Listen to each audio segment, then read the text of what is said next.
Good evening, you're watching government-funded news. Hundreds of striking public workers crowded onto Parliament Hill for a rally on Wednesday, as the government warned the job action was resulting in backlogs in immigration and passport applications, as well as massive slowdowns at the Canada Revenue Agency during the height of tax season.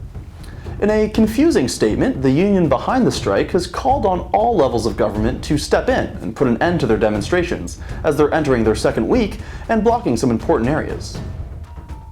I don't get it. Why would they do that for their own thing?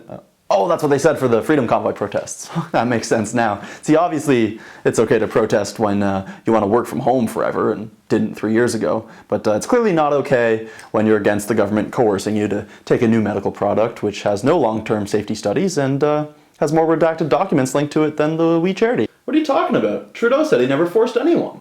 Yeah, he did say that. He says a lot of things.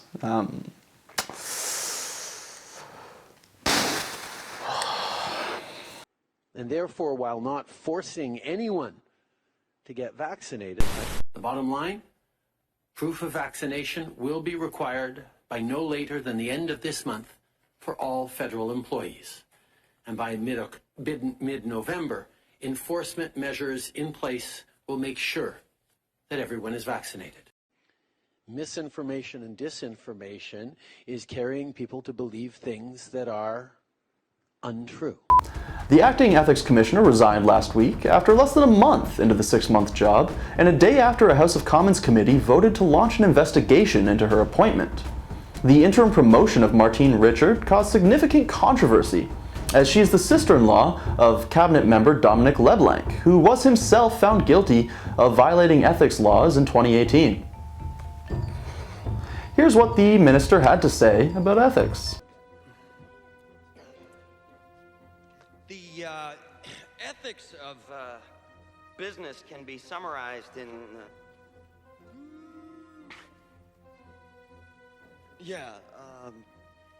see, ethics are you know, the thing about ethics.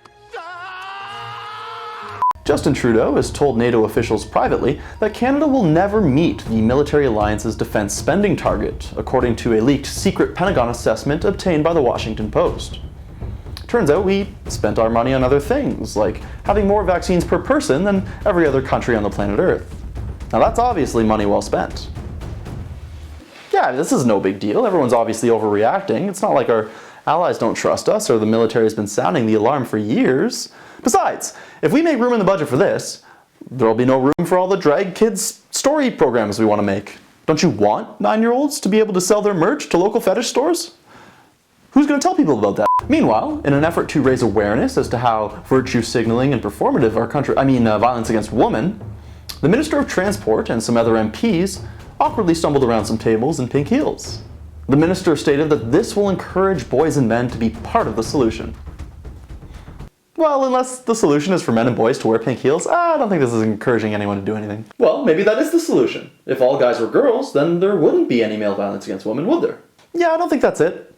Like, what are they picturing is going to happen here? Some guy's about to be violent, sees this on Twitter, and goes, those men lurching around in heels really show me the error of my ways. Time to rethink all my life choices. It could happen. Oh, okay. Well, that's it for GoFU News tonight. Thanks for watching. And remember, Trudeau didn't force anyone to get the vaccine. He just used enforcement measures, which is different somehow. Good night.